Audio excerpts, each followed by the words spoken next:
আচ্ছা, আজকের আলোচনাতেই সকলকে ধন্যবাদ জানাই যারা যুক্ত হয়েছেন। আজকে আমরা যে বিষয়গুলো আলোচনা করব বা আমাদের এই আহ, এই আলোচনার যে ধারাবাহিকতা, আপনারা দেখছেন আমাদের একটা প্রেজেন্টেশন শিডিউল দেওয়া আছে যে ইন্ট্রোডাকশন ক্লাস মডিউল বিপি নিয়ে class calculation, cable calculation, type ST এবং LT cable, circuit breaker selection, voltage drop calculation, পাঁচবার বা বিপিটি ক্যালকুলেশন, সাবস্টিটিউশনের দুইটা class, lighting calculation, lumens method.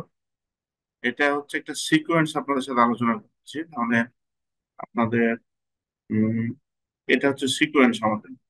এই যে সিকোয়েন্স, যে বিভিন্ন টেকনিক্যাল বা হচ্ছে আপনার স্ট্যান্ডার্ড মেনটেন করে, যেমন আরএসসি, নিরাপন, বিএনপি, সিএনএফপি, এনএসসি, আইএসসি, এগুলো ই করে circuit breaker, voltage drop calculation, পাঁচবার সাইজ এবং weight calculation, BPT size, voltage drop calculation, earthing selection calculation, বিসিবির আইডিএমটি রিলে, সাবস্টেশনের দুইটা দুইটা আলোচনা হয়, চারটা অটোকেটের ক্লাস, লাইটিং লুমেন্স এবং লুমেন্স মেথড দিয়ে কিভাবে light lumens calculation, earthing layout, LPS এর দুইটা ক্লাস, এসএলডি, ইএলডি, তারপর হচ্ছে আপনার নিরাপন এবং বিভিন্ন অডিট কি চাই, maintenance document, electrical test, CB update, apply procedure. আরেকটা ক্লাস অ্যাড করা হয়েছে আপনার হচ্ছে, ওটা হচ্ছে ইএলসিআরপি, ওটা হচ্ছে leakage, earthing leakage relay setting, class এখানে আহ, সংযোগ করা হয়েছে। এই বিষয়গুলো আমাদের এই কোর্সটাতে আলোচনা করা হয়। আজকে যেহেতু আমাদের ফ্রি একটি ক্লাস, আমরা বিভিন্ন বিষয়গুলো আলোচনা করব।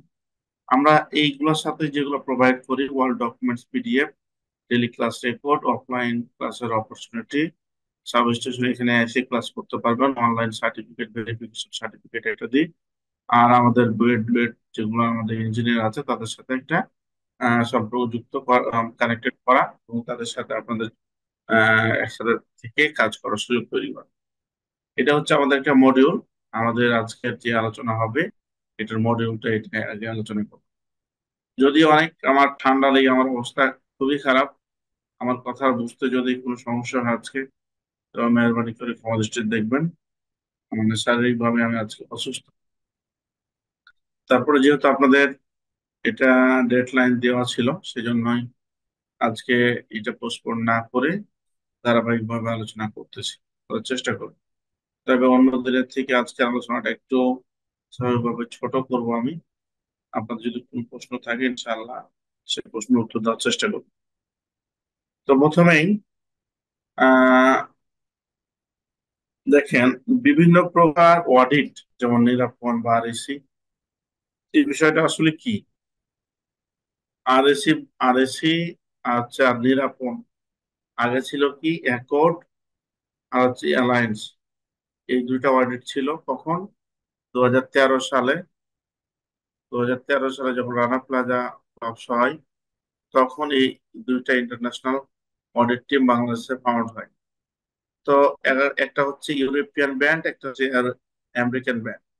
এই নিয়ে দুইটা অডিট 5 বছরের জন্য বাংলাদেশে চুক্তিবদ্ধ হয়। একটা হচ্ছে অ্যালায়েন্স নামে, একটা অ্যাকর্ড নামে। 5 বছর যখন শেষ হয় তখন হচ্ছে আপনার অ্যাকর্ডটা আরএসি নামে ফাউন্ড হয়। আর হচ্ছে আপনার অ্যালায়েন্স হচ্ছে আপনার নিরাপদ নামে বাংলাদেশে কার্য পরিচালনা করে, কিছু বিধি, কিছু নিয়ম নীতি চেঞ্জ করে। তো এই যে দেখেন, 2013 সালে রানা প্লাজা বিল্ডিং যখন ক্লাবস হলো তখন এটা আসলো। যাই হোক, এখানে কতজন কি এটা পরে বলতেছি। আমি একটু ছোট করে, যেহেতু এখানে অনেক বড় একটি, এখানে প্রায় আধা ঘন্টা আলোচনা হয়, সেটা আমি 15 মিনিটের বা 10 মিনিটে ছাড়ার চেষ্টা করব। যে আমাদের বিভিন্ন প্রকার অডিট, এই অডিটরা কি দেখে এবং কেন আমরা এদের সাথে যুক্ত হব, এটা সবগুলোকে আমি বলে দিচ্ছি। একটা হচ্ছে দেখেন ইউরোপিয়ান ব্যান্ড, আর একটা হচ্ছে আমেরিকান ব্যান্ড।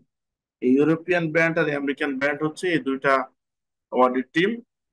যতগুলো ব্যান্ড আছে তাদের তাদের অ্যাসোসিয়েশন হচ্ছে অ্যাকর্ড আর হচ্ছে অ্যালায়েন্স, বা এখন যেটা হচ্ছে আরএসসি আর হচ্ছে নিরাপদ। তাহলে দেখেন, আমরা যদি বিজনেস করি ফ্যাক্টরিতে, বিজনেস গুলো কিন্তু অলমোস্ট ডিপেন্ড করতেছে আপনার বায়ার, বিভিন্ন ইন্টারন্যাশনাল বায়ারের উপরে। ইন্টারন্যাশনাল বায়াররা আবার দায়িত্ব দিয়েছে এই প্রতিষ্ঠানগুলোকে, যে আপনারা মনিটরিং করবেন কোম্পানিগুলো যদি সবকিছু নিয়ম নীতি ঠিক রাখে, থাকে তাহলে তাদের সাথে আমরা বিজনেস করব, নাহলে করবো না। এখন আমরা প্রশ্ন হতে পারে যে না, আমরা তাহলে আমেরিকান আর ইউরোপের সাথে ব্যবসা বিজনেস করবো না, আমরা ইন্ডিয়ার সাথে করব, আমরা আপনার অন্য দেশের সাথে করবো, ছোট ছোট দেশগুলোর সাথে করবো। তো এরাও আপনার কাছে কোনো প্রোডাক্ট নেবে না, ওরা এসে দেখবে যে নিরাপণ আছে কিনা, আর এসি আছে কিনা আপনার ফ্যাক্টরিতে। আর এশিয়ার নিরাপণের কাজটা কি? আর এশিয়ার নিরাপণের কাজটা হচ্ছে যে যে ডিপার্টমেন্টে আছে সে সে ডিপার্টমেন্টের এর বিষয়গুলো তার ডিপার্টমেন্ট অনুযায়ী স্ট্যান্ডার্ড অনুযায়ী সাজাতে হবে। যেমন সিভিলের অনুযায়ী তার বিল্ডিং বানাবে, আর তারপরে হচ্ছে আপনার মেকানিক্যাল তার মেকানিক্যাল অনুযায়ী কাজ করবে। এই টাইপের। তো দেখেন নিরাপণ কি নিয়ে কাজ করে mainly, electrical maintenance schedule, generator and related electrical equipment maintenance, substation and related electrical equipment maintenance, IPS, UPS maintenance, electrical distribution board maintenance, annual switchgear inspection, lighting protection system maintenance, thermal scan report, insulation resistance IR যেটা বলে, earthing resistance measurement, transformer oil test, electrical layout management, electrical system maintenance. এগুলো হচ্ছে আপনার, যেহেতু আমরা electrical পার্টটা নিয়ে কাজ করব, এগুলো আপনার স্টুডেন্ট। এটা হচ্ছে অ্যালায়েন্স বা নিরাপত্তা। এখন দেখেন আরএস এর কাজ কি? আরএস এর কাজ হচ্ছে, আরএসি আবার চারটা ভাগে ভাগ যাচ্ছে কিভাবে: structural safety, electrical safety, fire and life safety, boiler safety. এখন দেখেন এই চারটা নিজ নিজ ডিপার্টমেন্টের যে স্ট্যান্ডার্ড, ওই স্ট্যান্ডার্ড ফলো করে আপনি কাজ করলে কোনো সমস্যা নেই। এখন আমরা যেহেতু ইলেকট্রিক্যাল, আমরা ইঞ্জিনিয়ার, আমরা ইলেকট্রিক্যাল পার্টটাকে ভালোভাবে বুঝবো। তাহলে হবে। দেখেন ইলেকট্রিক্যাল কি নিয়ে করে, ELD, SLD, LPS, design load calculation, earthing resistant test report, cable insulation resistant test report, তারপর electrical safety training, transformer test report, thermography, survey test report, system earthing resistant test report, preventive maintenance program বা schedule, LOTO, lock out tag out policy, DB check. এটা main. তো দেখেন এখানে একটা জিনিস আপনারা খেয়াল করেছেন কিনা জানি না, যে নিরাপন হচ্ছে আরএসসি যে জিনিসগুলো চাচ্ছে অলমোস্ট একই জিনিস চাচ্ছে। এখন ইলেকট্রিক্যাল অনুযায়ী ধরেন এসএলডি নিরাপন যেভাবে চাচ্ছে, আরএসসি সেভাবেই চাচ্ছে। কিভাবে চাচ্ছে? ইলেকট্রিক্যাল নিরাপন বা আরএসসির মন গড়া কোনো নিয়ম নাই, তারা আমাদের মনিটরিং করে, আমাদের কোম্পানিগুলোকে আরো আপডেট করে, তারা ট্রেনিং দেয়। ইনারা হচ্ছে ইলেকট্রিক্যাল এর স্ট্যান্ডার্ড অনুযায়ী আপনি এসএলডি বানাবেন, ইলেকট্রিক্যাল এলপিএস স্ট্যান্ডার্ড অনুযায়ী আপনি এলপিএস বানাবেন, এই যে লোড ক্যালকুলেশন নিয়ম অনুযায়ী আপনি বানাবেন।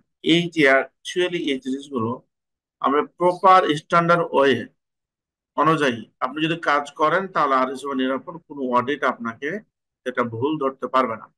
তাহলে এখান থেকে আপনি কি বুঝতেছেন, যে অনেকে দেখবেন ফ্যাক্টরি গুলো যখন কোনো অডিটের কথা শুনে, তখন আমাদের আমরা যারা কাজ করি তাদের মাথা নষ্ট হয়ে যায়।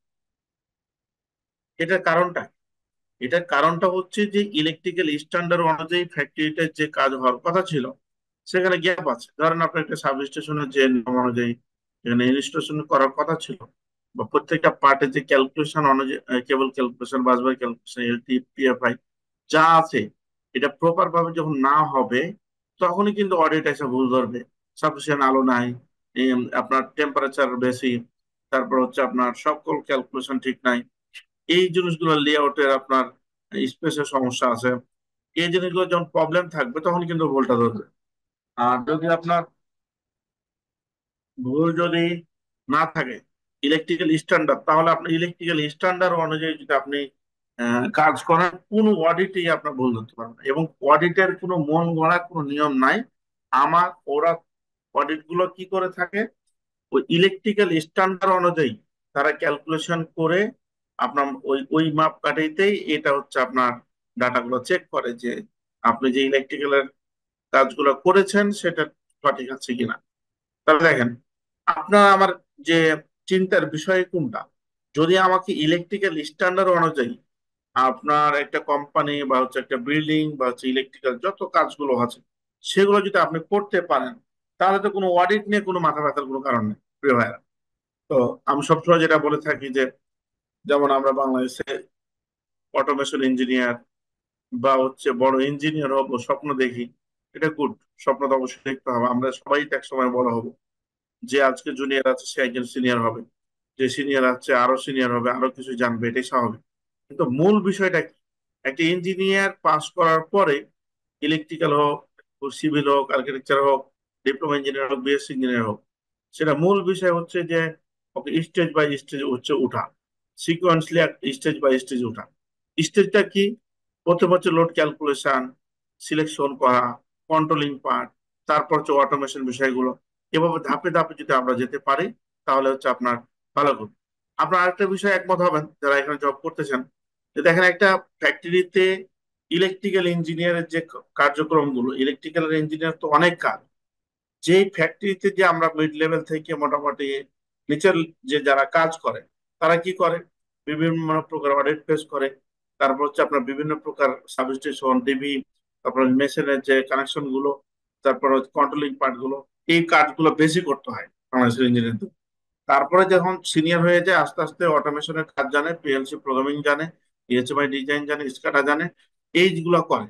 কিন্তু প্রথমেই যদি একজন স্কাডা ইঞ্জিন জানে যে আমি একজন স্কাডা ইঞ্জিনিয়ার, ঠিক আছে, আমি কোথাও চাকরি করিনি, কোনো ফ্যাক্টরিতে একদিনও কাজ করিনি, কোনো ফ্যাক্টরি কোনো মেশিনের সিকোয়েন্স বুঝি না, আমি স্কাডা জানি।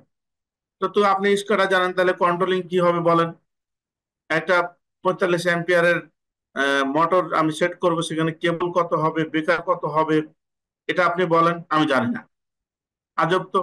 একটা একটা রুমের আমি লাইট সেট করব, কত লুমেন্স হবে, কিভাবে সেট করবো আপনি বলেন।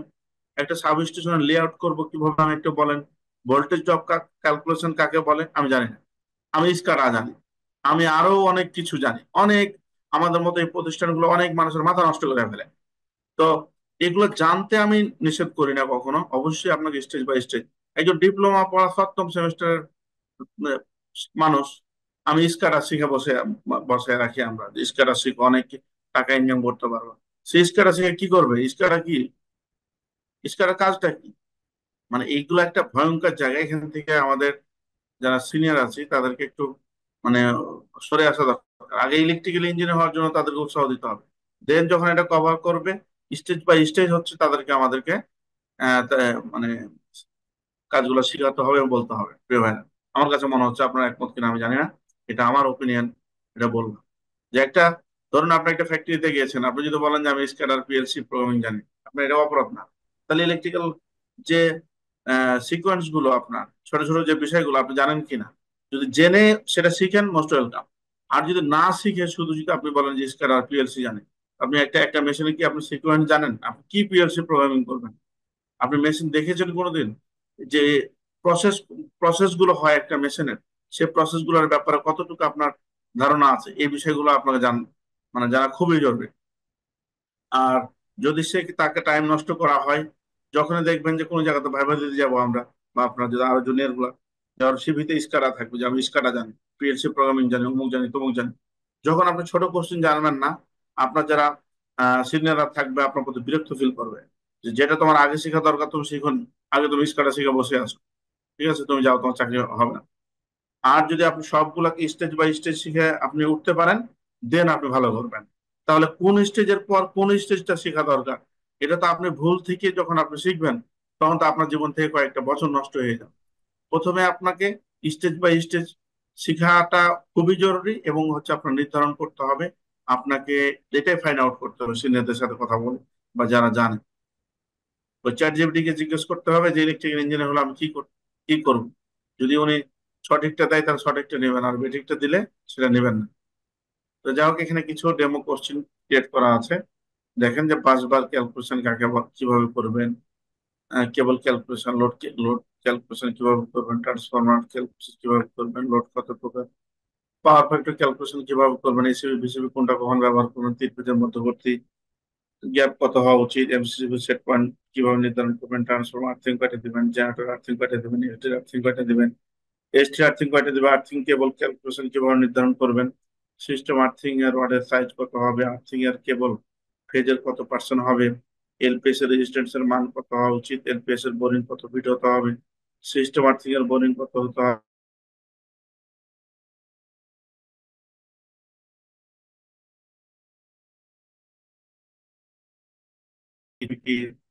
থার্মোগ্রাফি কয়টা স্টেজ থাকে, কেবল ইন্স্যুরেন্স রেজিস্ট্যান্সের মান কত মেগার উপরে হতে পারে চ্যালেঞ্জ কি? এগুলো হচ্ছে আপনার যা জাস্ট আপনাদের ডেমো করছে, এগুলোর থেকে অনেক জটিলতা আছে।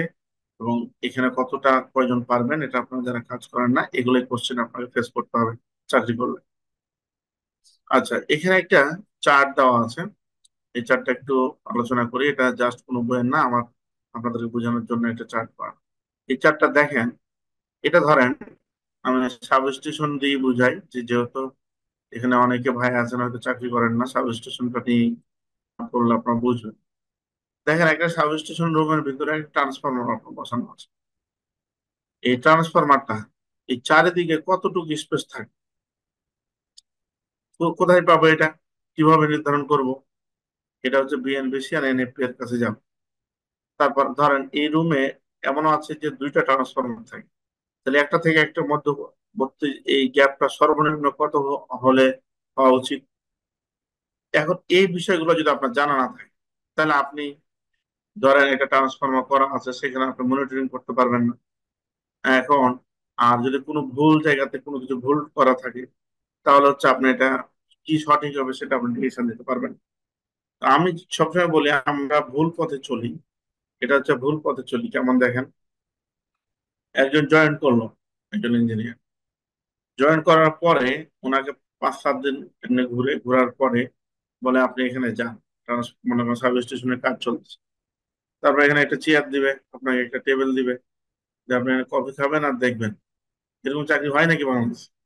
জুনিয়র যারা যারা জয়েন করবে, এটা কখনো হয় না। এই জায়গাগুলোতে কাজ করবে, আপনাকে বলবে ম্যানেজার বা যে আপনার রেসপন্সিবল পার্সন, ওই সুপারভাইজার বা হচ্ছে টেকনিশিয়ান বা যে ইঞ্জিনিয়ারিং থাকবে, যে না, যে নিয়ে যাও ওনাকে কাজ করো। দেখেন আপনি এখন এখানে ট্রান্সফরমার সাবস্টেশনে একটা লেআউট চলতেছে বা কাজ চলতেছে, ইনস্টল চলছে, প্যানেল জানেন না, আপনি পিএফআই ছিলেন না, আপনি পুরো কিছুই ট্রান্সফরমার কোনো কিছুই আপনি ক্যালকুলেশন বুঝেন না, কি হচ্ছে, জাস্ট খালি আপনি আগায় দিচ্ছেন, কাজ করতেছেন। এটাতে ছোট কাজ করলে কোনো সমস্যা নেই, কিন্তু কি হচ্ছে আপনি বুঝতে পারতেছেন না। কেন বুঝতেছেন না? আপনি জানেন না, তাই রুলস রেগুলেশন আপনি জানেন না।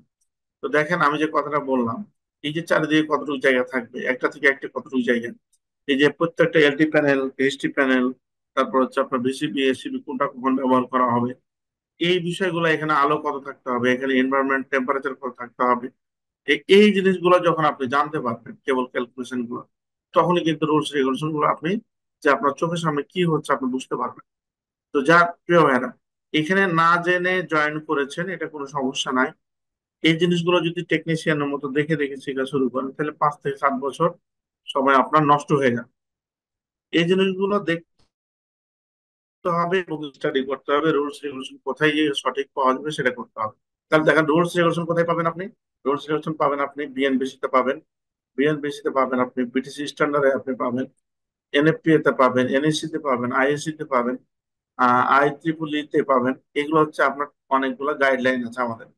কারণ কোন গাইডলাইন গুলো ফলো করলে আপনি কিভাবে ফলো করবেন এটা আপনি এখন, আমরা যেমন এগুলো দেখেন, আমি এটা শেষ করে আপনাকে এগুলো দেখাবো। এই ডিজাইন, ধরেন একটা ট্রান্সফরমারের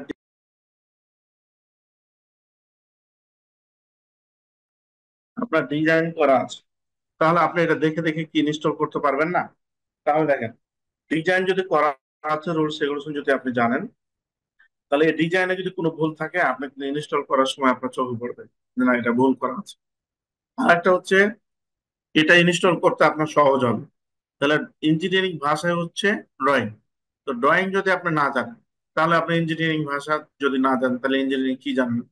আমি এই জিনিসগুলো মাথায় রাখতে হবে। যেমন ইলেকট্রিক্যাল অটোক্যাড, ইলেকট্রিক্যাল অটোক্যাড খুবই একটা সহজ বিষয়, আপনারা যারা জানেন না শিখে নেবেন, ঠিক আছে? তাদের কোর্স করতে হবে বিষয়টা এরকম না, আপনি এমনিতেও শিখতে পারবেন। আপনি ইউটিউব দেখে শিখতে পারবেন, এই অ্যাডভান্টেজের ইউটিউবও একদম ফুল এটা দেওয়া আছে, সেখান থেকে আপনি শিখতে পারবেন। প্রিয় ভাই, আমাদের কথা হচ্ছে যে সিকোয়েন্স মেনটেন করে যদি আপনি ইঞ্জিনিয়ারিং কাজকর্মগুলোর সাথে যুক্ত হন, তাহলে আপনি ইঞ্জিনিয়ারিং কাজকর্ম করে মজা পাবেন এবং পরবর্তীতে আপনি খুবই এগিয়ে যাবেন। তো এখানে দেখেন, আমি সাবস্টেশনের যে বিষয়টা বলছিলাম ওটা একটু দেখে আপনাদের, আমি কোথায় যে লেআউটটা করবো। এই যে দেখেন, এটা আমাদের কম্পারিজন করা আছে। এরকম ডাটা অসংখ্য আমাদের ডাটা আছে, সব বিষয়ে আপনাদেরকে এটা প্রোভাইড করবো, যে কিভাবে লেআউট করবেন, কোথায় কি দিবেন, এইখানে সব দেওয়া। তো এখানে আমি একটা বিষয় আপনাদের পার্ট এবং বিএনপিসি কি বলা হচ্ছে, এনএফপিএ কি বলা হচ্ছে, এই যে কম্পারিজন করা করা আছে, যে এনএফপিএ ব্রিটিশ স্ট্যান্ডার্ড কি বলছে, সব কম্পারিজন করা আছে।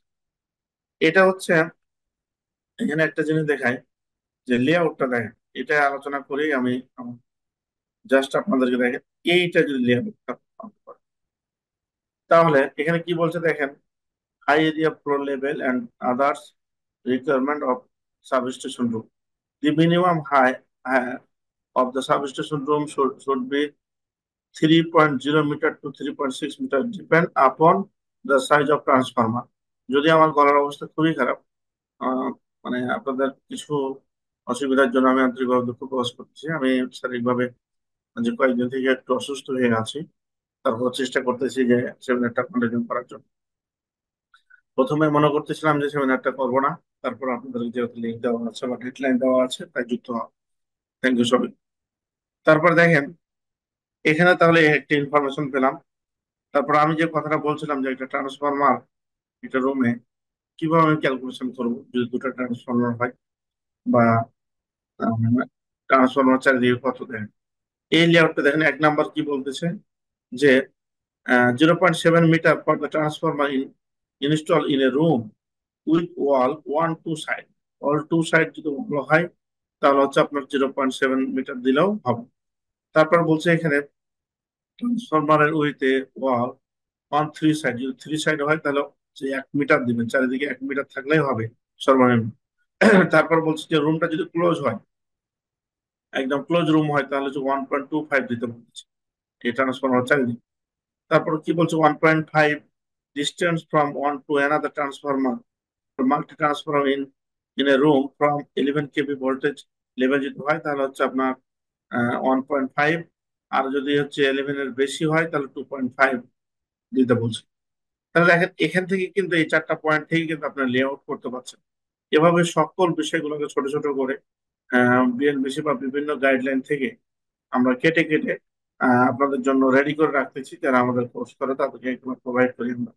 তারপর হচ্ছে এনভায়রনমেন্টের জন্য, তারপর জেনারেটরটা কোথায় দিতে হবে এবং কত ক্যাপাসিটি কত জেনারেটর দিতে হবে, সবকিছু পিএফআই থেকে শুরু করে এই যে এনভায়রনমেন্ট, এটা হচ্ছে ভেন্টিলেশন কেমন হতে পারবে, এটা দিতে হয়।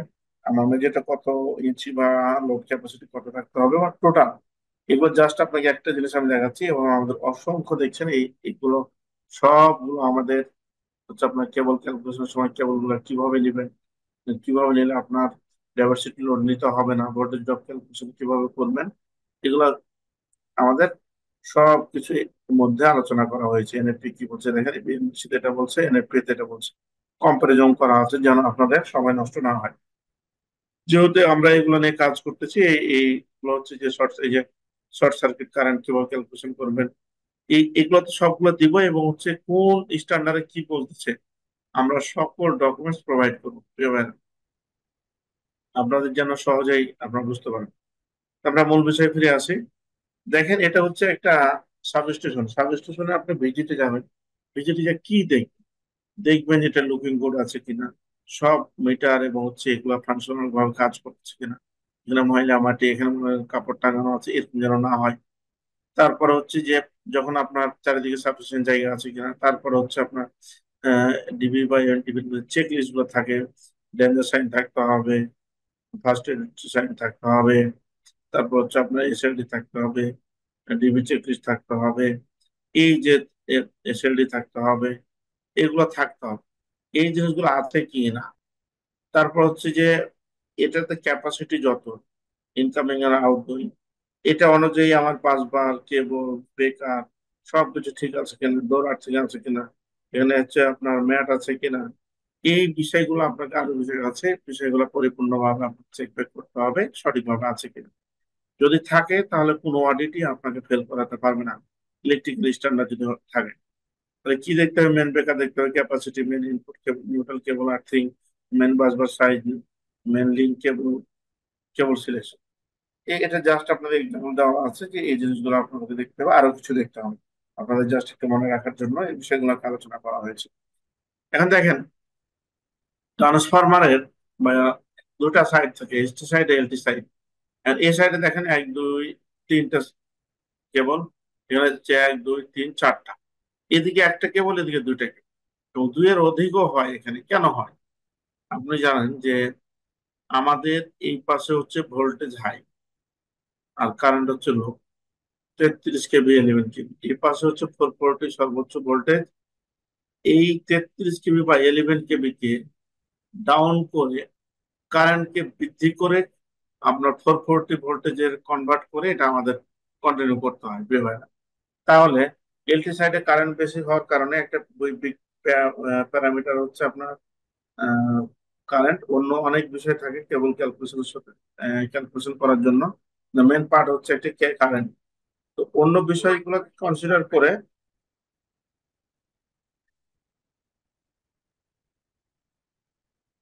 অন্য বিষয়গুলোকে কনসিডার করে কাজ করতে হয়। তো তবে মেন হচ্ছে আপনার কারেন্ট। সেজন্য বেশি দেখবেন যে একটা টার্মিনাল এদিকে একটাতে যায়, কিন্তু এদিকে একের অধিক কারেন্টের উপর ডিপেন্ড করে নিতে হয়। প্রিয় ভাইয়া, এখন আরেকটা প্রশ্ন হতে পারে যে কোন পাশে কোন কানেকশন দিতে হয়। এই পাশে হচ্ছে ডেল্টা, এই পাশে হচ্ছে স্টার। এটা কেন দেওয়া হয়? আপনি জানেন যে এখানে দেওয়া আছে, দেখেন, step down transformer in primary side connected delta side, আর হচ্ছে সেকেন্ডারি সাইড হচ্ছে স্টার। এটা কেন? এই পাশে আমরা ট্রান্সমিট করি ডেল্টা টু ডেল্টা, তিনটা লাইন হলে আপনার এনাফ। যখন ইউজার পয়েন্টটা আমাদেরকে নিউট্রালের প্রয়োজন হয়, নিউট্রাল স্টার থেকে বের হয়, সেজন্য আমাকে এটাই করতে হবে। আপনাদের এবিসি লাইসেন্স বা বিভিন্ন জায়গাতে প্রশ্ন হতে পারে যে কোন দিয়ে কোন কানেকশন দিবে। আপনি সবসময় ই করবেন এসটি সাইডে। যদি আমার হয় তাহলে হচ্ছে আপনার ডেল্টা ইউজ করব। আর হচ্ছে আমার ইউজার পয়েন্টে এলটিতে আমাদেরকে স্টারে করতে হবে। কেন? স্টার হচ্ছে চারটা লাইন প্রয়োজন, সেই জন্য নিউট্রাল প্রয়োজন।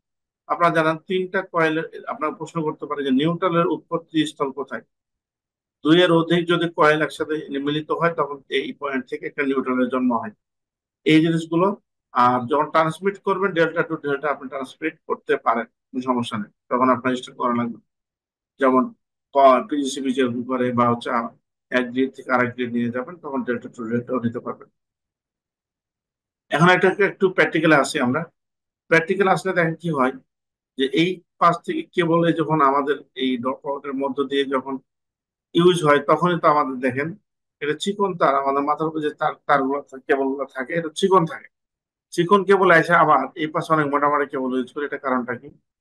একটু ক্যালকুলেশন করি। 500 কেবি ট্রান্সফরমারে যে ড্রপ আউট ফিউজটা আমরা যদি ক্যালকুলেশন করি কত লাগবে, দেখেন কত লাগবে। এটা হচ্ছে সূত্র। আমি এগুলো নিয়ে আর ই করলাম না, এগুলো মান বসাইলে এই যে 500 জন্য 500, কে এর জন্য 1000, প্রত্যেকের মান এটা 11 কের জন্য এটা। দেখেন মজার বিষয়, যেখানে 27 অ্যাম্পিয়ার কারেন্ট বের হয়েছে, রেসপেক্ট আমি 1.5 ধরে 33 অ্যাম্পিয়ার। তো 500 কেবি ট্রান্সফরমার ফিউজ যদি আপনি 33 অ্যাম্পিয়ার দেন তাহলে আপনার জন্য। তো আপনি 500 জন্য এত যদি মানে কম কারেন্ট খায়, তাহলে তো আপনার কেবল অনেক চিকন লাগবেই। তো যদি আপনি ইঞ্জিনিয়ার হিসেবে 33 অ্যাম্পিয়ার লিখে দেন, আর 33 অ্যাম্পিয়ার যদি বাজারে না পায়, তাহলে তো আপনার বিপদে পড়বেন। তখন বাজারে কি কি ডিভাইস গুলো হয় এটা আপনার মাথায় রাখতে হবে। 30 হয় 40 হয়, তখন আপনি 40 লিখতে পারবেন। ঠিক আছে? 33 যেহেতু 40, 33 অ্যাম্পিয়ারের নাই, 30 আপনি নিতে পারবেন না, 33 নেবেন। বিষয়গুলো হচ্ছে কেবল ক্যালকুলেশন, পেগের ক্যালকুলেশন, সবের ক্ষেত্রে সেম কথা। যদি এই বিষয়গুলো নিয়ে আমি আরো ডিটেলস আপনাদেরকে দেখানোর সুযোগ থাকে, আজকে আমি সেমিনারটি শর্ট করবো আমার শারীরিক অবস্থার জন্য। Thank you. এখন দেখেন, আমাদের ট্রান্সফরমারের দুইটা সাইড থাকে, সেকেন্ডারি এবং হচ্ছে প্রাইমারি। এটা কারেন্ট ক্যালকুলেশন করতে হয় আমাদেরকে বিভিন্ন কাজের জন্য। তো প্রাইমারিতে কারেন্ট ক্যালকুলেশন করবো এই সূত্রের মাধ্যমে। আমার 5.24 কারেন্ট বের হলো। এটা হচ্ছে আপনার secondary side LT side 139.12 current. এটা আপনি এই সূত্রের মাধ্যমে করতে পারেন। আর কেভি এর সাথে 0.052 গুণ করে এই শর্টকাট মেথডটাও যদি কেভি এর সাথে গুণ করেন, তাও কিন্তু আপনার দেখেন আমার কারেন্ট বেরিয়ে যাচ্ছে। আর সেকেন্ডারি ক্ষেত্রে 1.39 গুণ দিবেন, যে কেভিটা হবে তাও কিন্তু বেরিয়ে যাচ্ছে। এই যে দেখেন দুইটা কিন্তু equal। এই 0.0524 আর হচ্ছে 1.39 কোথা থেকে পেয়েছি? এটা এই সূত্র থেকে স্ট্যান্ডার্ড ভোল্টেজ বা নমিনাল ভোল্টেজ, নমিনাল মান বসিয়ে আমি পেয়েছি। আপনাদের এই প্রশ্নের উত্তরটা এরকম হবে। তারপরে এখানেও সেম, আমাদের যখন আমরা এসএলডি করব বা হচ্ছে আমরা ইঞ্জিনিয়ার হিসেবে, ইলেকট্রিক্যাল ইঞ্জিনিয়ার হিসেবে কাজ করব, তখন আপনাকে বলা হবে যে এত কিলোওয়াট বা এত ওয়াট যখন বলা হবে, তখন আপনার কেবল ক্যালকুলেশন করতে হবে, বেকার করতে হবে, স্টেপ বাই স্টেপ এগুলো করতে হবে আপনাকে। তো দেখেন এখানে 25 কিলোওয়াট সমান সমান কত অ্যাম্পিয়ার, থ্রি ফেজে 45 অ্যাম্পিয়ার। 25 অ্যাম্পিয়ার সমান সমান কত কিলোওয়াট, 142 অ্যাম্পিয়ার। এখন কিলোওয়াটের সাথে 1.8 যদি গুণ দেন, তাহলে আপনি থ্রি ফেজে কারেন্ট পাবেন। 1.8 কি কিলোওয়াটের সাথে 5.68 গুণ দিলে সিঙ্গেল ফেজের কারেন্ট পাবেন। এটা হচ্ছে আমাদের একটা কোড। এই কোডটা কি কোথা থেকে পেয়েছি, আপনাকে সবসময় শর্টকাট ইউজ করবেন, সূত্র নিয়ে অ্যাপ্লাই করতে গেলে আপনার অনেক সময় লেগে যাবে। এটা এই থ্রি ফেজ সূত্র দিয়েও যদি করেন এটা তা হবে, এই সিঙ্গেল ফেজ দিয়ে করলে এটা হবে। কিন্তু এটা অনেক সময় সাপেক্ষের ব্যাপার, এসএলডি যখন আপনি করবেন তখন আপনি এটা পারবেন না যদি সূত্র অ্যাপ্লাই করেন। আর ভাইবা ফেস করতে গেলে আপনি পারবেন না। তখন দেখেন এই 1.8 এটা কোথা থেকে আসলো, এটা আসলো এই সূত্রগুলো থেকে। প্রিয় ভাই, এই সূত্রগুলো নমিনাল ভোল্টেজ আমি একটা ক্যালকুলেশন করে দেখাচ্ছি। আরো যদি আপনারা মানে ডিটেলস দেখতে চান, তাহলে আমাদের এই ইউটিউব চ্যানেলে এগুলো ছোট ছোট করে ভিডিও দেওয়া আছে, আপনারা দেখুন। একটা আমি দেখাই, একটা দেখাবো আমি। ও power three, root three, V cos theta.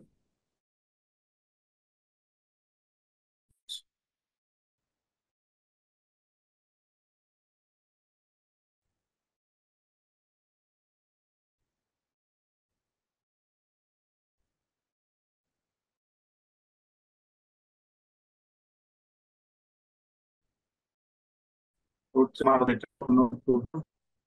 আর উপর দেখা যায়, এটা দিয়ে ভাগ করে দেখেন 1.8। তাহলে বুঝতেছেন যে এটা কোথা থেকে পেলাম, এই সূত্র থেকে পেলাম। এই 400 কেন এটা নিলাম, এই 400 কেন 400 নিলাম, এটা হচ্ছে নমিনাল ভোল্টেজ বা স্ট্যান্ডার্ড ভোল্টেজ যেটা বলে, সেখান থেকে আমরা নিলাম। প্রিয় ভাই, এভাবে যদি আপনি সিঙ্গেল পেজও বসান, এভাবেই এটা চলে আসবে। আর এটা যদি আর একটু ডিটেলস দেখতে চান, যদি ভুলে যান কেউ, তাহলে আমাদের এই চ্যানেলে হুবাহুব ডিটেলস এটা আলোচনা করা হয়েছে 5-7 মিনিটের, একটু দেখে নেবেন অ্যাডভান্টেজ বিডি এই চ্যানেলে। আমি আর একটু দেখাতাম, আমি একটু শর্ট করতেছি। এই জন্য আচ্ছা, বাসবার ক্যালকুলেশন দেখেন, বাসবার ক্যালকুলেশনের সূত্র কি, আপনাদেরকে একটা এতে নিয়ে যায় যে আমাদের ক্লাসগুলো কেমন হয়। বাসবারের পার্টটা একটু দেখে নিয়ে আসি।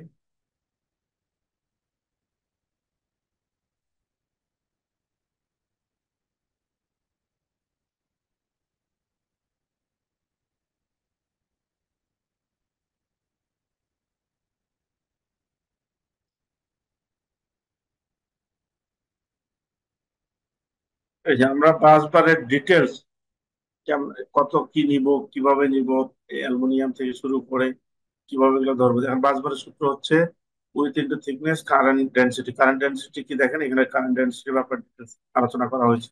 আমরা বাজারে কি মানের স্ট্যান্ডার্ড পাই সেখানে আলোচনা করা হয়েছে। আমরা নেম প্লেট দেখে কিভাবে কারেন্ট বের করবো সেটা আমরা পেয়েছি দেখেন। তারপরে হচ্ছে আপনার আমাদের যে বাসবার গুলো আছে উইথ এবং থিকনেস কিভাবে বের করব, এটা এখানে আছে। তারপর হচ্ছে আপনার এখানে এভাবে বের করতে করতে এই জায়গাতে আছে যে একটা বাসবারের কত প্রয়োজন, কত কেজি, কয় টাকা দাম লাগবে একটা ডিবির বাসবার তৈরি করতে, ডিটেলস এই বিষয়গুলো আমাদের এই এবং লাস্টে আমরা কি ওইটার সাথে কত ইঞ্চি পর পর এটা দিব, এই বিষয়গুলো আলোচনা করা হয় আমাদের ক্লাস। তাহলে দেখেন, শুধু আপনি যে বাসবার কত কেজি লাগছে, কত টাকা লাগছে, ইঞ্জিনিয়ার হিসাবে যদি আপনি এগুলো মনিটরিং করতে চান, সবকিছুই লাগবে আপনার। সেই জন্য এগুলো ডিটেলস আমাদেরকে জানতে হবে প্রিয় ভাই। যদি আপনি আদৌ আদৌ জানেন তাহলে হবে না।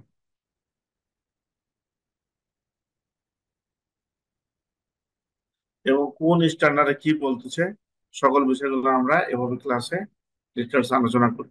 তো আমাদের আজকের সেমিনারের যে বিষয় ছিল, দেখেন এখানে পাঁচবার ক্যালকুলেশন কিভাবে করবেন আপনি।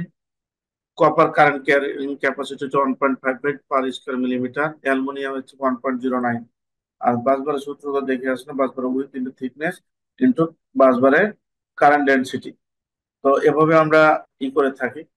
তারপর এটা দেখেন, একটা রুমে, একটা রুমে যে এই 6টা লাইট হবে, কিভাবে হবে, কিভাবে আপনি এটা একটা থেকে একটা ডিসিশন কত হবে, ডিসটেন্স কত হবে এবং 6টা লাইট যে হবে এটা কিসের ভিত্তিতে হবে, এগুলো অটোক্যাডে ক্যালকুলেশন করে এবং হচ্ছে আমাদের লাইট লুমেন্স মেথড দিয়ে ক্যালকুলেশন করে এগুলো সেট আপ করা সিস্টেম গুলো আপনাদেরকে এই কোর্সের মাধ্যমে দেখিয়ে থাকি। তারপর হচ্ছে এসএলডি, আপনি জানেন একটা এসএলডি কিভাবে করবেন, এই ডিটেলস আপনি একদম অ্যাপ্রুভ পর্যন্ত কিভাবে নেবেন আমরা এই কোর্স আলোচনা করি। তারপর এলপিএস ডিজাইন, এই একটা বিল্ডিং এ এলপিএস প্রয়োজন কিনা এবং কিভাবে প্রয়োজন, বিএনবিসি তে কি বলছে, এনএফপিএ তে কি বলতেছে। এনএফপিএ বলতেছে 75 ফিট যদি হয় তাহলে ক্লাস 1 হবে, আর যদি আপনার 75 ফিটের বেশি হয় তাহলে ক্লাস 2 হবে। আর বিএনপিসি বলছে রিস্ক ফ্যাক্টর যদি অ্যানালাইসিস করে 40 হয় তাহলে এলপিএস এর প্রয়োজন। এই যে কিভাবে এলপিএস গুলো আপনি করবেন একটা মানে বিল্ডিং এ, টোটাল এই কোর্সের মাধ্যমে আপনি শিখতে পারবেন। তারপর হচ্ছে আপনি থার্মোগ্রাফি সার্ভো যে স্ক্যান করবেন, এটাকে স্ক্যানার কোন পয়েন্টে কত তাপমাত্রা কোন স্ট্যান্ডার্ড অনুযায়ী কিভাবে করবেন, এবং এটা একটা বই বানাইতে হয়, এটাও আমরা এই কোর্সে আপনাদের শিখিয়ে দেবো। দেখেন এখানে 4টা স্টেজ থাকে, 0, 1, 2, 3, কোন ক্যাটাগরিতে পড়লে কি পড়বে, কিভাবে আপনি মেজারমেন্ট করবেন সেই বিষয়গুলো আলোচনা করে থাকি। এখানে হচ্ছে কেবল ইনসুলেশন রেজিস্ট্যান্স টেস্ট। আপনি জানেন কেবলের ইন্স্যুরেন্স টেস্ট করতে হয়, এটা সর্বনিম্ন 5 মেগা ওহমের কম থাকলে এই কেবল গুলো চলবে না। এই কেবল গুলো আপনাকে না চলার কারণে কিভাবে মেনটেন হয় কিভাবে এটা শিখতে পারবেন আমাদের কাছ থেকে।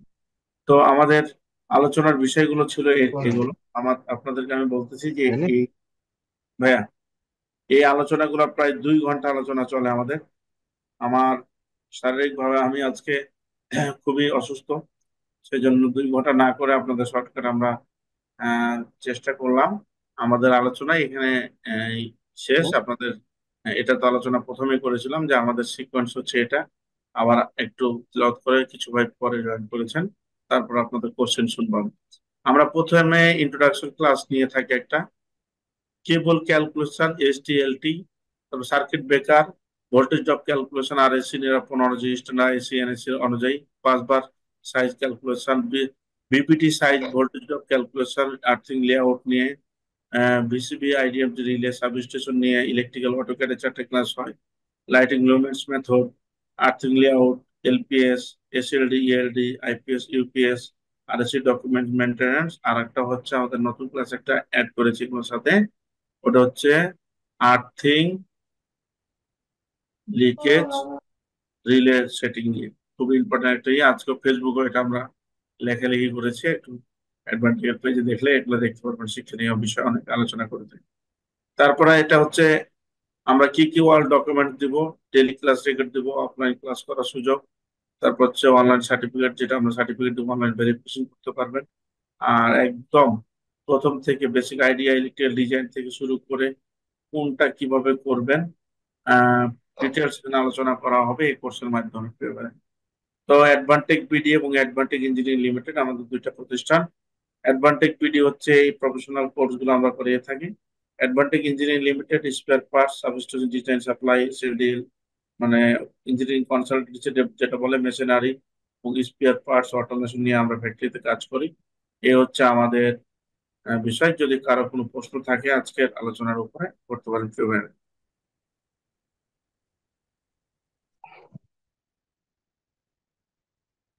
আলোচনার উপরে, বা যে কোনো কোশ্চেন থাকলে করতে পারেন। আমি আবারও বলতেছি যে আমাদের এই আলোচনা প্রায় 2.5 ঘন্টা, 2 ঘন্টাও চলে, 2 ঘন্টা, 1.5 ঘন্টা, মানে 2.5 ঘন্টাও আলোচনা হয় বিভিন্ন ডিটেলস নিয়ে। আজকে আমার শারীরিকভাবে আমি অসুস্থতার জন্য অনেক শর্ট করেছি। আপনাদের আজকে আলোচনার উপরে বা আমাদের যারা কোর্স করতে চান তারা চ্যাট বক্সে নাম্বার দিবেন, আমি আপনাদের সাথে কথা বলবো। যদি আমাদের এখানে কোনো কোর্স করতে চান আপনারা এই কোর্সটা, তাহলে আমাদেরকে নাম্বার দিবেন, আর আপনাদের কোনো কোশ্চেন থাকে এবারে কোশ্চেনটা করবেন প্লিজ। তার সপ্তাহে কয়দিন ক্লাস হয়? এটা অনলাইনে সপ্তাহে 2 দিন ক্লাস হয়, আর অফলাইনে যদি আপনি ক্লাস করতে চান তাহলে আমাদেরকে ফোন দিয়ে আসতে হবে। যখন আসবেন আপনার মতো করে আপনি যতদিন আসবেন আপনি ক্লাস হবে। আর আমাদের এখানে একটা কোর্স করলে আপনি লাইফ টাইম মেম্বারশিপ পাবেন। আমাদের যখন ইচ্ছা আপনার সকল সফটওয়্যার প্রোভাইড করব, সকল ডকুমেন্ট প্রোভাইড করবো, এটা লাইফ টাইম। এবং আমাদের সাথে যখন কাজ করবেন প্রবলেম ফেস করলে আমরা আপনাদেরকে সময় দেবো ইনশাআল্লাহ। সপ্তাহে 2 দিন ক্লাস। আর অফলাইনে যখনই আপনি ধরেন, এখন আপনি অফলাইনে ক্লাস করেছেন, অনলাইনে আসতে চাচ্ছেন, নাকি অফলাইনে আসতে চাচ্ছেন, আপনি আসতে পারবেন। শুধু এটা এক দুদিন না, যে কোর্স চলাকালীন না, আপনি লাইফ টাইম আমাদের এইগুলো আমরা যেহেতু নিয়ে কাজ করি, আপনি আমাদের সাথে থাকতে পারবেন ইনশাআল্লাহ। আপনার যারা কোর্স করতে চান তাদের নাম্বারটি দিবেন, আমাদের অফিসে আপনাদের সাথে যোগাযোগ করবেন। আমি আবারও বলতেছি যে আসলে ভাই আমি খুবই দুঃখ প্রকাশ করতেছি যে আপনাদেরকে ডিটেলস আমি দেখাতে পারলাম না। আমাদের এই ওয়েবসাইটে আরো এই সেমিনার গুলো আছে, যদি একটু ডিটেল দেখতে চান, দেখে সিদ্ধান্ত নিতে চান, তাহলে এখানে যাবেন কষ্ট করে। যে আমাদের আর এস এর এইগুলো 1.5-2 ঘন্টার আলোচনা করা আছে, আমরা টেনে টেনে ভাই দেখবেন। ভাই এই কোর্সটা প্রচন্ড একটা মানে পাওয়ারফুল কোর্স। আপনি যতই টাকা যেখানে খরচ করেন না কেন, এই কোর্সটা আপনি এটা করে দেখেন আমাদের এখানে, আপনি লাইফ চেঞ্জিং কোর্স হিসাবে আপনি এটা নিতে পারবেন। আমি আমাদের সেল সার্ভিস অটোমেশন আমরা অনেক কাজ করি, এটা জাস্ট আপনাদেরকে আমি ভাই হিসেবে রিকোয়েস্ট করবো যারা এখানে সবাই নিযুক্ত হয়েছেন যে আপনি আসেন আমাদের সাথে একটা কোর্স করে দেখেন। টাকা কোনো জি বিষয় না, স্যার। আপনার সময়টা কাজে লাগবে ইনশাআল্লাহ। Thank you. স্যার আমার একটু কথা ছিল স্যার। জি। হ্যাঁ। স্যার আমি জেনারেটর সেকশনে চাকরি করি। মূলত আমার ডেজিগনেশন জেনারেটর অপারেটর। আগে ইলেকট্রিক্যালে টেক্সটাইলে চাকরি করছি স্যার। তো জি ভাই। বর্তমান স্যার আমি চেঞ্জ করতে চাচ্ছিলাম।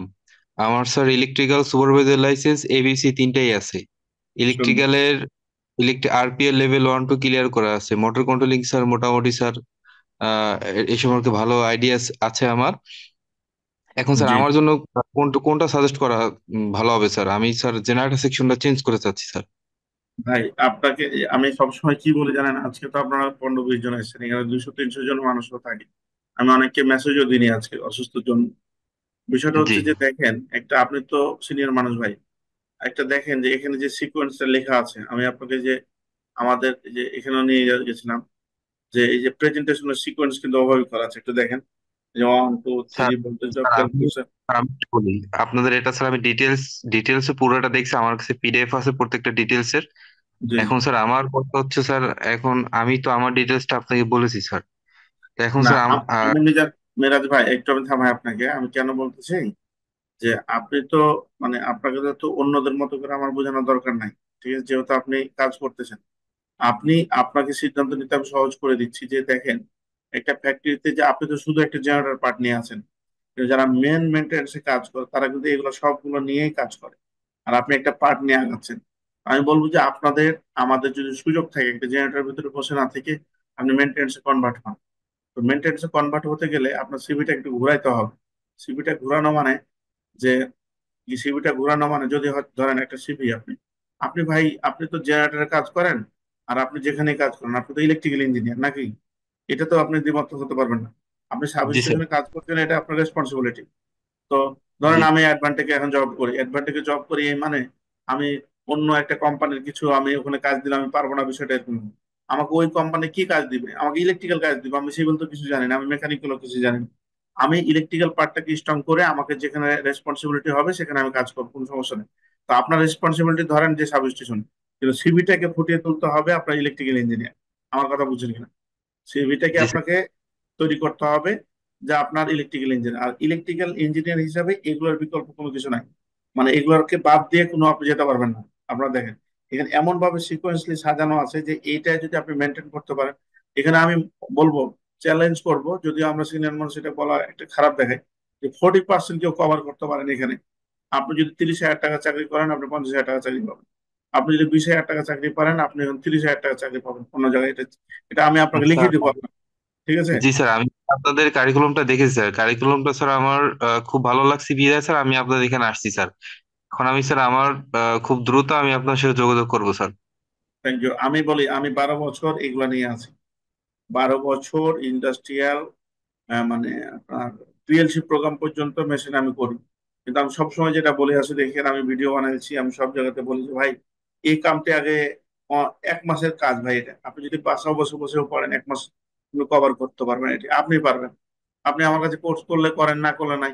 আপনি সিঙ্গাপুরে যান, আপনি ইউটিউব থেকে ধরুন, আপনি নিজে নিজে শিখেন, আমার কোনো দুঃখ নাই। আমি আপনাদের কাছে রিকোয়েস্ট করবো যে যারা সময় নষ্ট করে আমার এখানে এসেছেন, এই সিকোয়েন্সটা আপনি স্ক্রিনশট দিয়ে রাখেন, বা আমাদের অ্যাডভান্টেজ পেজও দিয়ে তো রাখি আমি অনেক সময়, যে দয়া করে এটি আপনি শিখেন, দিয়ে শিখে আপনি সিভিটা আপনি আমার মতো করে বানান। মানে আমার মতো করে বলতে আমি যেভাবে বলতেছি, বা ইলেকট্রিক্যাল একটা চমৎকার একটা সিভি বানাইতে হয়। তো এভাবে একটু বানান, বানিয়ে আপনি দেখেন যে আপনার কতটা চেঞ্জ হতে পারবেন ভাই। আপনি কল্পনা করতে পারবেন না প্রিয় ভাইয়া, যে আপনি কতটা ডেভেলপ হতে পারবেন। আমার কথা এখানে যদি আমি পজিটিভ কথা হ্যালো, বলি। আসসালামু আলাইকুম। আমাকে কি শোনা যাচ্ছে? জি ভাইয়া, শুনে যাচ্ছে, বলুন ভাইয়া। জি, আমি একটা কোশ্চেন আমি কোশ্চেন করতে চাচ্ছিলাম যে আমি একটা সাবস্টেশনে জব করি, যে সাবস্টেশনের বিল ড্রয়িং সম্পর্কে আমি আপনাদের এই মডিউল অনুযায়ী না, আমি জাস্ট সাবস্টেশনের যে বিল ড্রয়িং গুলো আছে ওগুলো সম্পর্কে ডিটেলস কি আপনারা আলাদাভাবে সময় দিতে পারবেন? এরকম কোনো কিছু কোর্স আছে বা আপনারা আমরা আলাদাভাবে সময় দিতে পারবেন কিনা? আমাদের অফিসে আসলে আমরা সময় দিতে পারবো। তবে আপনি মানে কি চাচ্ছেন একটু আপনাকে ক্লিয়ার করতে হবে। হ্যাঁ, কেমন হ্যালো। যেমন। হ্যাঁ ভাইয়া, শুনতে পাচ্ছেন আমাকে? হ্যালো। হ্যাঁ, আমি আপনার কথা শুনতে পাচ্ছি। হ্যালো, আমি আপনাকে শুনতে পাচ্ছি, আপনি কি শুনতে পাচ্ছেন? উনি হয়তো শুনতে পাচ্ছেন। স্যার যাই হোক, উনি তো ডিসকানেক্ট হয়ে গেছে।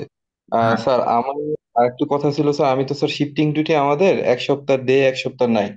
এখন স্যার আমার জন্য কি করা যায় স্যার? আপনার জন্য আমরা তো সিকোয়েন্সলি 2 দিন আমাদের আরো কোর্স আছে, আরো আমাদের ব্যাচ 2-3টা চালু আছে। তো সেক্ষেত্রে আপনার যদি কোনো কারণে যদি ক্লাস না করতে পারেন তাহলে তো রেকর্ড ক্লাস থাকবেই। সেটা থেকে যদি কভার না হয় তাহলে আপনাকে আমি আবার পার্সোনালি সময় দেবো। আমি আর আবার আবার একটা জিনিস আপনাদেরকে আমি মানে মন খোলাসা করে বলে দিই, যে ভাই অ্যাডভান্টেজ এই কোর্সটা টাকার জন্য করেন। আপনার আমাকে কমিউনিকেশন বিল্ড আপ করার জন্য আপনার কাছে সাবস্টেশন বিক্রি করবো, আপনার কাছে মেশিন বিক্রি করবো, আপনার কাছে স্পেয়ার পার্টস বিক্রি করবো, সার্ভিস বিক্রি করবো। সেই জন্য আমরা আপনাদের সাথে কানেক্টেড থাকার জন্য আমাদের উদ্দেশ্য হচ্ছে এটা। ঠিক আছে? আসলে এই ধরেন যে কোর্স আমি 1 মাসে যে ক্লাসটি নিব, এটা আমার কাছে 10-12 বছর চাকরি করে বা ভালো পজিশনে চাকরি করে এসে এটা আমার পক্ষে এই টাইমটা দেওয়া খুবই ডিফিকাল্ট।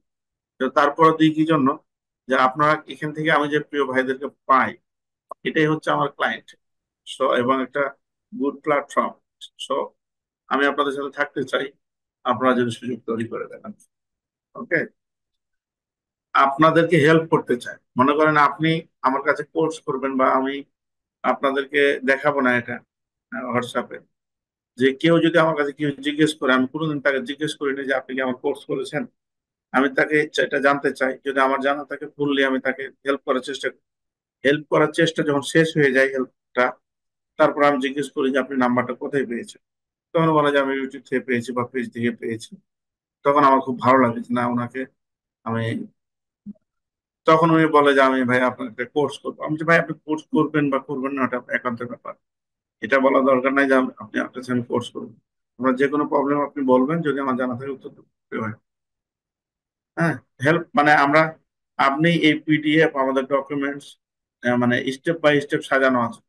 আপনার হারিয়ে যাবে, আপনার 2 বছর পর, 5 বছর পর, 3 দিন পর, আপনাকে যখন চাইবেন আপনি আবার যেভাবে কোর্স চলাকালীন সময় আমরা দিয়েছি তখন আপনাকে দিই। আমাদের মোটিভটা হয়তো আপনাকে বুঝাতে পেরেছি আমি। ঠিক। স্যার হ্যাঁ, আপনাদের এই কোর্সটা করার পর তো আমার ইলেকট্রিক্যাল অটোক্যাডের জন্য তো আলাদা কোর্স করার প্রয়োজন নেই আশা করি। এটা অলমোস্ট হয়ে যাবে। এটা 4টা ক্লাস একদম মানে, যদি কেউ মনে করেন কোনোদিন ধরেনি অটোক্যাড, হ্যাঁ, তার জন্য ইনস্টল থেকে শুরু করে সফটওয়্যার থেকে প্রোভাইড থেকে শুরু করে, সে যদি ইনস্টল না দিতে পারে আমাদের ইঞ্জিনিয়াররা তার অ্যানালিটিক্সে যে বা আমাদের অফিসে যদি ল্যাপটপ নিয়ে আসেন তাহলে দিবে। এটা ইনস্টল করে দিয়ে অলমোস্ট 2 দিন কভার হবে। হ্যাঁ, আরো যদি আপনি বেগবান করতে চান তাহলে অ্যাডভান্টেজের আমাদের এই ভিডিওগুলো দেওয়া আছে অটোক্যাড, অলমোস্ট পারবেন। তারপরে যখন আপনি নিয়ম নীতি শিখে গেলেন, তখন আপনি ইউটিউব দেখে যদি কভার করতে পারলেন, তাহলে একটা কোর্স 5-7 হাজার টাকা করে নেবেন, সমস্যা নেই। কিন্তু আমি সবসময় বলি যে আগে ইলেকট্রিক্যাল অটোক্যাড কোর্স করিয়ে মানে না করার জন্য আমি উৎসাহ দিই, করিয়েন না বলবো না। কারণ ধরেন এই যে এখানে একটা ড্রয়িং, মনে করেন এই যে আমার হাতে পেন, এটা একটা বোর্ড, আমি কি আঁকাবো ভাই এখন পর্যন্ত আমি কিছু জানি না। আমি ফুল আঁকাই ছাড়া আমার কোনো কিছু সম্ভব না। যখনই আপনার এই নিয়ম নীতি গুলো জানবেন তখনই আপনি কাজগুলো করে মজা পাবেন। হ্যাঁ, আর অটোক্যাড, ইলেকট্রিক্যাল অটোক্যাড আপনি শিখবেন ওই সিভিল ইঞ্জিনিয়ারের কাছে যে আমাদের থেকে অনেক বেশি পারে অটোক্যাড। ওনার কাছে যে আপনার অনেক কিছু শিখে ফেললেন অটোক্যাড, এত কিছু শেখার আপনার দরকার নেই, আপনাকে এই স্টেজ বাই এগুলো শিখেন, অটোক্যাড শিখেন, ধারাবাহিকভাবে এগিয়ে যান। আমার পরামর্শ এটা। হুম। আপনার শেখার তো শেষ নেই, আপনি দুনিয়া শিখেন, আপনি সলিড ওয়ার্ক শিখেন, ম্যাথস শিখেন, এই শিখেন সেই শিখেন, কিন্তু আপনি যখন ধারাবাহিকতা আপনার ডিপার্টমেন্টটা আপনি যখন সঠিক অনেক কিছু শিখে থাকবেন, তারপর অন্যগুলো শিখবেন, তাহলে আপনি গেইন করতে পারবেন। হ্যাঁ। তো অনেক আপনাদেরকে পরামর্শ দিয়ে ফেললাম। আমেনা আক্তার, আপনি মেবি প্রশ্ন করেছিলেন না, যে বলছিলেন, আপনি কি এখন আমাকে শুনতে পাচ্ছেন? জি, শুনতে পাচ্ছি। আমি হঠাৎ করে একেবারে আমাকে বের করে দিতে, হয়তো আমার নেটওয়ার্কের সমস্যা। আচ্ছা, আমি যেটা আপু প্রশ্ন কোথায় করতে, আছেন, জব করতে কোথায় না কি করছেন? আমি পাওয়ার গ্রিডে জব করি। আচ্ছা, এখন আপনি কি চাচ্ছিলেন একটু আমার বলবেন? আমি অ্যাজ বিল ড্রয়িং সম্পর্কে বিস্তারিত বুঝতে চাচ্ছিলাম আর কি। আচ্ছা, অ্যাজ বিল্ড ড্রয়িং বলতে আপু, যদি আপনি দেখেন আমাদের ইলেকট্রিক্যাল যে পার্ট, ঠিক আছে, আমরা যে এই কোর্সে আলোচনা করি, আপনার লেআউট থেকে শুরু করে ভিতরে যে প্রত্যেকটা পার্ট হয়, আপনি তো জানেন যেগুলো থাকে, আমি ডিটেলস বললাম না আপনাকে। ওই জি। পার্ট গুলো স্ট্যান্ডার্ড অনুযায়ী কিভাবে হয়, ধরেন যে আপনি সাব স্টেশনের যে একটা এসএলডি, এটা একটু বড় করে আপনাকে দেখাই। এই যে একটা সাব স্টেশন এসএলডি আমি কিভাবে করবো, তো একটা এসএলডি ভিতরে যদি স্ট্যান্ডার্ড আমি সবকিছু দিয়ে রাখি, তাহলে কিন্তু আমার ক্যালকুলেশন পার্টটা হয়ে যাচ্ছে আপু, ঠিক আছে না? যে ধরেন এই যে ড্রপ আউট ফিউজ দিলাম, সিটিপিটি দিলাম, তারপর বিসিবি দিলাম, ট্রান্সফরমার ডিটেলস দিলাম, আর্থিং গুলার ডিটেলস দিলাম, কেবল গুলার ডিটেলস দিলাম, তারপর এসিবি দিলাম, তারপর হচ্ছে আমরা এলটি প্যানেলের বাসবারে আসি, তারপর জেনারেটর পার্ট আছে। দেখেন এটা কিন্তু একটা সাবস্টেশন, ছোট একটা সাবস্টেশনের ডিজাইন, এই এসএলডি। তাহলে এগুলো যদি প্রপার ভাবে আমি দিই, দেওয়ার পরে কি আছে এখানে, আর এখানে আছে সাব স্টেশনের মধ্যে আপনি সীমাবদ্ধ থাকেন, আছে বাসবার আছে, কেবল আছে, আমার বিভিন্ন প্রকার বেকার আছে, এই ক্যালকুলেশন গুলো যদি আমি সঠিকভাবে দিয়ে দিই, তারপর হচ্ছে এখানে টেম্পারেচার কত মানে থাকবে, তারপর হচ্ছে এখানে আলো কত থাকবে, তারপর হচ্ছে যে আমি স্থাপনা গুলো আছে, LT panel, ST panel, transformer layout গুলো, চারিদিকে স্পেস গুলো থাকবে, এই জিনিসগুলো। তারপর হচ্ছে আপনি এলটি প্যানেল থেকে যখন দেখেন, আপনি ধরেন 50 মিটার দূরে, 50 মিটার দূরে আপনি একটা এমডিবি বা ডিবি আপনি তৈরি করলেন, এই যে আপনার কেবলটা, এই ডিস্টেন্সটা, এই ডিস্টেন্সটার জন্য ড্রপ আউট ভোল্টেজ ক্যালকুলেশন করতে হবে। করে যখন আপনি সেটাকে এলটি প্যানেলটা ডিভির মধ্যে যে জিনিসগুলো আছে সেগুলো ক্যালকুলেশন করেন, তো এগুলোই তো এজ বিল্ড মানে প্রয়োজন আগে। তারপর তো হচ্ছে টোটাল লেআউটটা আপনি ফলো করতে পারবেন বা করতে পারবেন আপনি। এই বিষয়গুলো কি এগুলোই চাচ্ছেন আপনি? যেমন আপনাকে আমি এই যে ভোল্টেজ অফ ক্যালকুলেশন এটা একটু দেখাই, যদি আমার শরীরটা, নাহলে আপনাদের নিয়ে আমি যদি একজনও থাকে আমার আমার ক্লাসে ভাই, একজন থাকলেও আমি ডিটেলস দেখাই। দেখেন আমাদের কালার কোড চেঞ্জ হয়েছে, আপনারা তো জানেন, ব্রাউন, ব্ল্যাক, গ্রে, ব্লু। আচ্ছা, গ্রে আর ইয়েলো, গ্রিন আর ইয়েলো তো হচ্ছে আপনার আর্থিক।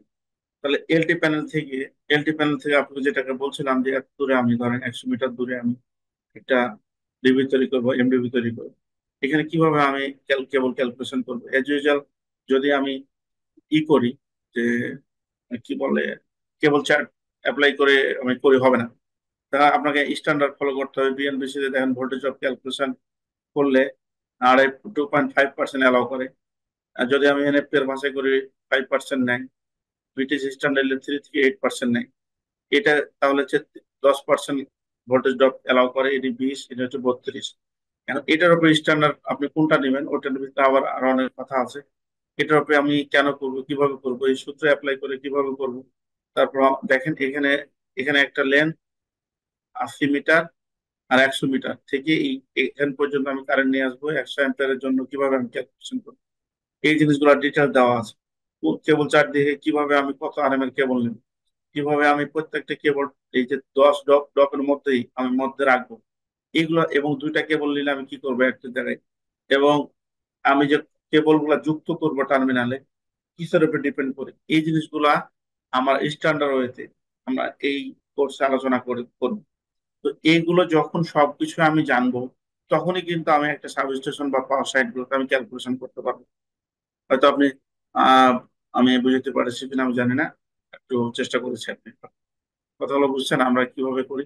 এবং শুধু তাই না, একটা সাবস্টেশন পার্ট তো একটা পার্ট, এখানে টোটাল ফ্যাক্টরি একটা ডিবিতে কত কেজি বাস বার লাগবে, কত টাকা দাম, এটাও আমরা এখানে ক্যালকুলেশন করি। এভাবে আপনার প্রত্যেকটা পার্ট টু পার্ট আমরা আলোচনা করে যাই, যেন একজন ইঞ্জিনিয়ার যে কোনো ইন্ডাস্ট্রিতে বা হচ্ছে কাজ করার ক্ষেত্রে কোনো কিছু আননোন না থাকে, এটা কেমনে কি হবে। আপনি বুঝেছেন? আপনার প্রশ্ন উত্তর পেয়েছেন কিনা একটু বলবেন, বা আমাদের কোর্সের সিকোয়েন্সটা বুঝতে পেরেছি কিনা। জি, বুঝেছি। জি স্যার, বুঝেছি। স্যার, আপনাদের এই প্রতিষ্ঠানটা কোথায় স্যার? এটা হচ্ছে উত্তরা হাউস বিল্ডিং, আমাদের অ্যাডভান্টেক ইঞ্জিনিয়ারিং লিমিটেড অফিস। আর আমাদের আরেকটা অফিস আছে ডুয়েট স্যার, গাজীপুর, উত্তরা কত নম্বর সেক্টর স্যার? 6 নম্বর সেক্টরে। 6 নম্বর সেক্টরে একদম হাউস বিল্ডিং এর অপোজিট একটা স্টেশন। Okay sir. আসসালামু আলাইকুম স্যার, রাশেদ বলছিলাম। ওয়ালাইকুম আপনার সাথে সালাম। কথা রাশেদ ভাই, বলেন। আপনার সাথে কথা হয়েছিল স্যার হ্যাঁ বিয়ার আগে আপনার, আর কি। হ্যাঁ হ্যাঁ, কথা হয়েছে আপনার সাথে আমার। কেমন ওই আছেন? হ্যাঁ, আলহামদুলিল্লাহ স্যার। মানে আমার তো শনি রবি অন্য কোর্স আছে তো, বৃহস্পতি থেকে শুক্র শনি রবি এই আমি দুই নোট দিন। করে রাখছি। আপনি যদি কোর্স, আপনি নাম্বার দিয়েছেন, আপনি অ্যাডমিশন নিয়ে ফেলেন, আমি বিষয়টা মাথায় রেখে আমি কোর্স ডিজাইন আমি করবো। ইনশাআল্লাহ কালকে টাকা পাঠাই দিব না আপনার দিকে। টাকা ব্রেক না ভাই, কনফার্ম করলে হবে। আমরা আচ্ছা অন্য ঠিক আছে। অন্যান্য অন্যান্য বা আদার্স প্রতিষ্ঠানের মতো টাকা পয়সার ব্যাপারে আমরা বেশি পিড়াপিড়ি করি না। আপনারা, আমরা একটা প্ল্যাটফর্মের মাধ্যমে জাস্ট নলেজ গুলো শেয়ার করতে পারলেই আনাপ। হ্যাঁ, যদি সুযোগ থাকে আসেন, আমরা একসাথে নলেজ শেয়ারিং করি। এগুলো আমরা নলেজ শেয়ারিং বলি। আমরা যেহেতু এগুলো নিয়ে কাজ করি, জাস্ট এই বিষয়গুলো আপনাদের সাথে একটু আলোচনা করা। আপনাদের কাছ থেকে অনেক কিছু আমাদের শেখার আছে মানুষ। ঠিক আছে। আমি আসলে ভুক্তভোগী আর কি। আমি 2021-এ গ্রাজুয়েশন কমপ্লিট করে, বাট এখনো ওই উপরে যাইতে পারতেছি না এই বিষয়গুলো না জানার কারণে। রাশেদ ভাই, আমি সবসময় বলি কিছুদিন পরে এই কোর্স গুলো নেওয়া বাদ দিয়ে দেবো, যে শুধু সেমিনার। ঠিক আছে, মানে হুম। এরকম মনে হয় কেন? আমি আমার লাইফে, আমি এরকম বলছিলাম যে এই কয়টা একদিন যে লাইফ চেঞ্জিং কোর্স, মানে লাইফ চেঞ্জিং বিষয়। অনেস্টলি ভাই, এই জিনিসগুলো যদি একটা ইঞ্জিনিয়ার জেনে যদি পথ চলতে পারে, মানে ও কল্পনা করতে পারবে না যে একটা ইন্ডাস্ট্রিতে তার কতটা ভ্যালু মানে অ্যাড হবে। হ্যাঁ, আর মানে বুক খুলে কাজ করতে পারবে। শুধু আমরা দিন যাই, আমি তো ভাই অনেকদিন চাকরি করেছি।